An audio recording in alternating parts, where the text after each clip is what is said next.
Hey, good morning, guys. Today I'm going to be doing a little bit of reading from the book of Ecclesiastes. It's one of my favorite books in the Bible. There's a lot of wisdom and knowledge and just good precepts in here to, think about and try to implement. So I'm going to get right into it, starting off with chapter 1, verse 1. And it starts off with the words of the preacher, the son of David, king in Jerusalem. So the person writing this, they're known as the preacher, and they come from the line of David, and they are king in Jerusalem. Okay. Vanity of vanities, saith the preacher. Vanity of vanities, all is vanity. What profit hath a man of all his labor which he taketh under the sun? One generation passeth away, and another generation cometh, but the earth abideth forever. The sun also ariseth, and the sun goeth down, and hasteth to his place where he rose. The sun also arises, and the sun goeth down, and hasteth to his place where he rose. Look, right there, they're likening the sun to a man. The wind goeth toward the south, and turneth about unto the north. It whirleth about continually, and the wind returneth again according to his circuits. All the rivers run into the sea, yet the sea is not full. Unto the place from whence the rivers come, thither they return again. All things are full of labor, man cannot utter it. The eye is not satisfied with seeing, nor the ear filled with hearing. Okay, let's break down these a little bit before we move on. Verse 9 is really good, but let's look at some of these. So as you can see right here, the preacher is saying that everything is vanity. All is vanity. He's saying, what profit hath a man of all his labor which he taketh under the sun? Which pretty much is saying, like, what does it profit a man for all the work he does, like, in his lifetime, pretty much, under the sun, just what he does with his work, One generation passeth away, and another generation cometh, but the earth abideth forever. People come and go, like, I'm going to die, and then someone's going to come after me, and then that person's going to die, someone's going to come after them. But the earth will be here forever, or until the day comes when it's no longer here. But the earth abideth forever. We must read this as children, forever, okay? The sun does its thing, it arises and it goes down and it hastens to the place where he arose. It's just doing its thing. But one thing you got to notice, they are likening the sun to a man. He, they're giving it he pronouns, right? Okay, the wind does its thing, the rivers do their things, and then right here, all things are full of labor, man cannot utter it. Meaning, like, we can't really explain it. It's just, hey, it is what it is. The eye is not satisfied with seeing, nor the ear filled with hearing. That one is a good little insight into, like, I think possibly how our brains work, like how we're wired a little bit. We are continually looking for new things, right? Especially with social media these days, all that good stuff, the dopamine hits. We just want to keep seeing more and more, and hearing new music, hearing new things, seeing new things, always wanting to see new things. So yeah, I don't know where I was going with that, but either way, the main point of this is that all is vanity. Everything does its thing, and it just keeps moving on with or without you. And then one generation passeth away, and another generation cometh. So just some things to think about. All right, now we get into verse 9. The thing that hath been, it is that which shall be, and that which is done is that which shall be done. And there is no new thing under the sun. Is there anything whereof it may be said, see, this is new? It hath been already of old time, which was before us. Okay, so these two quotes right here, two precepts, some of my favorite to think about at all times, you know. The thing that hath been, it is that which shall be. So what has happened in the past, it's going to happen again. Okay, it's saying it right there. The thing that hath been, it is that which shall be. Hath been is past tense. The thing that has been, it is that which shall be. And shall be is, I believe, going to be future tense. And that which is done is that which shall be done. That's a little confusing, but I believe it's reiterating the same thing. That which is done, past tense, is that which shall be done, future tense. I believe it's a little complicated, but right here, this settles it. There is no new thing under the sun. So what has already happened in the past and what's happening now, it's, you know, we shouldn't act like it's the first time it's happened. There's always been something similar to what's going on now, to what happened in the past. Okay, is there any new thing whereof it may be said, see, this is new, it hath already been of old time, which was before us? And it's saying it again. There's nothing we can say, hey, this is new, we've never seen anything like this. It hath been already of old time, which was before us. You know, obviously we have much more technological advances, but regardless, you know, I the way I look at it is whatever we're going through now and all the technological advances, blah blah blah blah blah, whatever you want to call it, the main differences between how we live now versus how they lived in the past, yes, there's going to be major differences, but if you don't look at the fine lines and look at the bigger picture, what we have now, they had something similar back then, was much different, you know. But is there anything whereof it may be said, see, this is new? It hath been already of old time, which was before us. So it's telling you right there, it's already been there before. Okay, so don't even trip. Okay, moving on, verse 11. There is no remembrance of former things, neither shall there be any remembrance of things that are to come with those that shall come after. We don't remember the past, nor is the future going to remember what we're going through now. Okay? I, the preacher, was king over Israel in Jerusalem. Boom. So, yep, he's king right there. He comes from the line of David. The seed line of David. Remember that.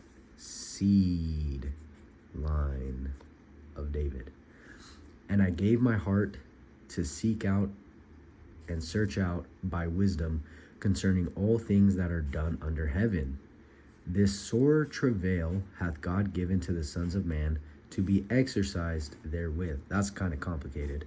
Okay, so he's saying, you know, he gave his heart in the Bible. The heart in the Bible is kind of a little bit of possibly a tricky subject, okay? But pretty much the heart, in my opinion, the way I like to look at it, it's like your inner, you know, if you want to get into psychology terms, which I do not like to do, but we're going to do it. The heart's like your inner being, like your inner thoughts, your innermost thoughts, I would say. You know, like your innermost thoughts, quick, down and dirty. So he wanted to find wisdom concerning all things that are done under heaven. So under the skies, he's trying to figure out everything that goes on under heaven, on earth, right? And then he's saying, this sore travail hath God given to the sons of man to be exercised therewith. So this sore travail, so the sore travail that he's talking about is searching out all things that are done under the heaven. So trying to figure out everything that's done under earth is like a problem that God has given to the Son, has given to us to just live with. You know what I'm saying? We're not going to know everything that goes on, and that's just part of life. And that's what he's saying right there.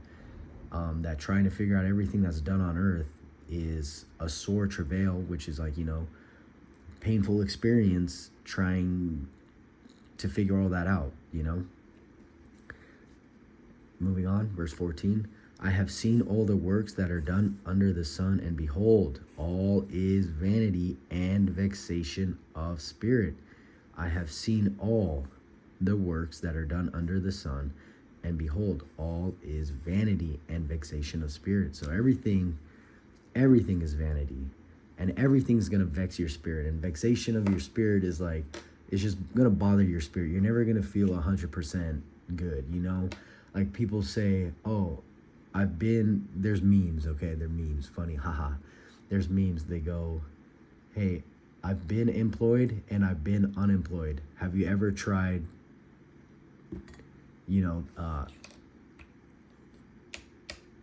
suicide,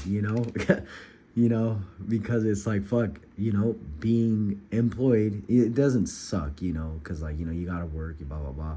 But it's not like you're feeling good every day, and then being unemployed, it doesn't suck because, you get to rest, but then you have nothing really to do. So it's like, you're damned if you do and damned if you don't. And we learn about this too in the book of Genesis, where one of the curses God places on Adam is like, hey, you're going to eat the fruit of the land by the sweat of your brow, something like that. And your life shall be full of labor. Because I believe when they were in Eden, they didn't have to garden or anything. Their fruit just grew and they just grabbed what they needed and they were chilling. But because, Adam fell for that puss, as they say, which, happens to the best of us, we're cursed and we have to work every day by the sweat of our brow. So it's never going to be perfect, all right? But anyways, that's what he's saying. All the works under the sun, all is vanity and vexation of spirit.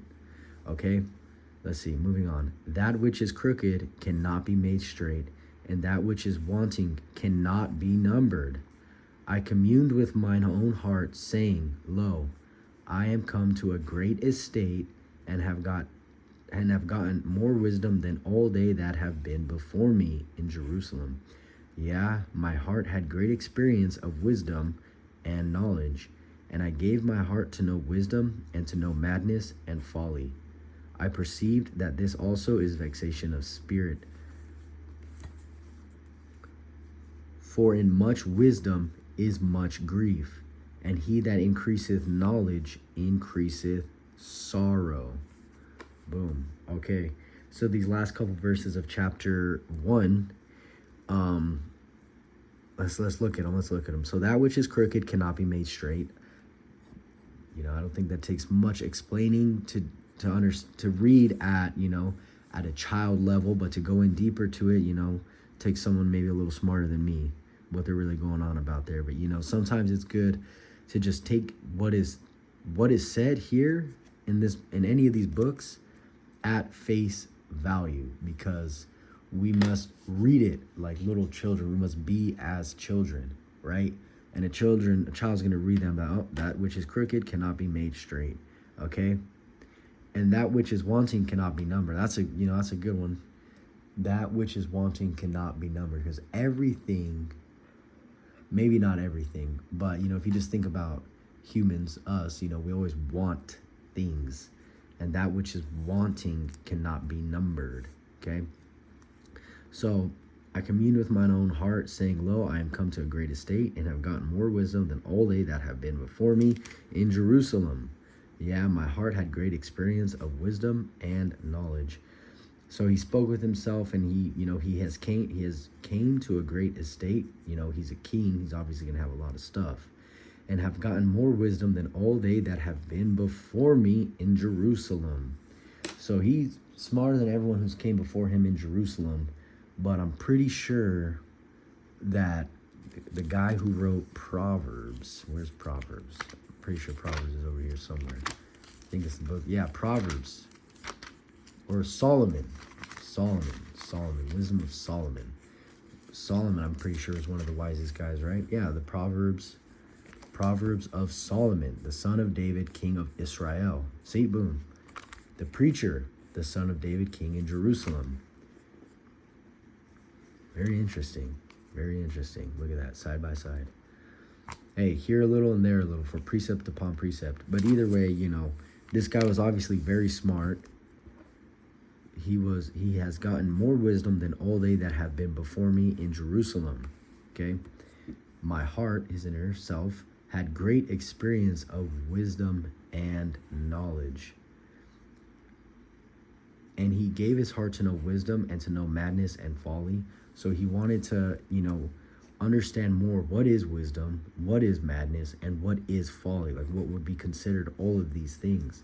And he perceived that trying to figure out this problem right here, what is madness, what is folly, what is wisdom, is vexation of spirit. So this also is troubling to your spirit, trying to, just go through life, get this experience, and try to understand what's going on, And then he's saying, oh, this one right here,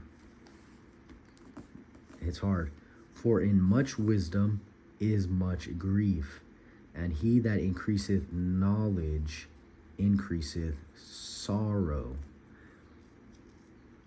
That's a tough one. That's a tough one to try and break down. But like, if we just look at it at face value, for in much wisdom is much grief, and he that increaseth knowledge increaseth sorrow.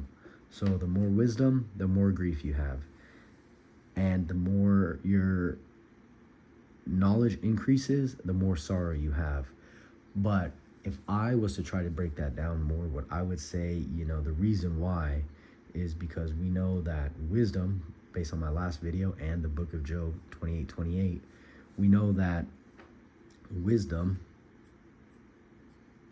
is the fear of God. And to fear God is to know that if you transgress his laws, you will be punished, based on your transgression, right? So the more of his laws you know and understand, you're going to see like, hey, either A, that I myself, I am breaking more laws and this is bad to go. Or B, everyone is breaking a lot of laws and this makes it tough to, to be around, because I'm trying not to break these laws, but everyone around me is, so good luck to me, right? And then he that increaseth knowledge increaseth sorrow. So this one, I got to be honest, knowledge. I'm going to just say that it ties in with that first point of the first chapter, because I don't know if you can see, but there is a colon right here. And in the Bible, and I believe just in grammar specifically, you might have to ask someone who's got a master's degree in literature and writing studies, right? But the colon, whatever's after the colon, explains what's before the colon, right? Something like that. So he that increaseth knowledge also increaseth sorrow. So it just ties back into the same thing, the more of the laws you know and understand, the more you're going to feel the pain when you are transgressing the laws, and B, while you're out here living in the world, because you'll see how many people are just transgressing the laws left and right, and it's going to be harder for you to not do it. But thankfully, we have the holy armor, right? The breastplate, the helmet. We have these things to help protect us. We got the most important tool right here, the sacred word, our sword, our S word, sacred word, that we can study, read regularly, and just, keep on learning. If you're not in this, if you're not in this, then if you're not in this book, then you're not really, preparing yourself for what's to come. But that's it for today's video. Let me know if you have any questions.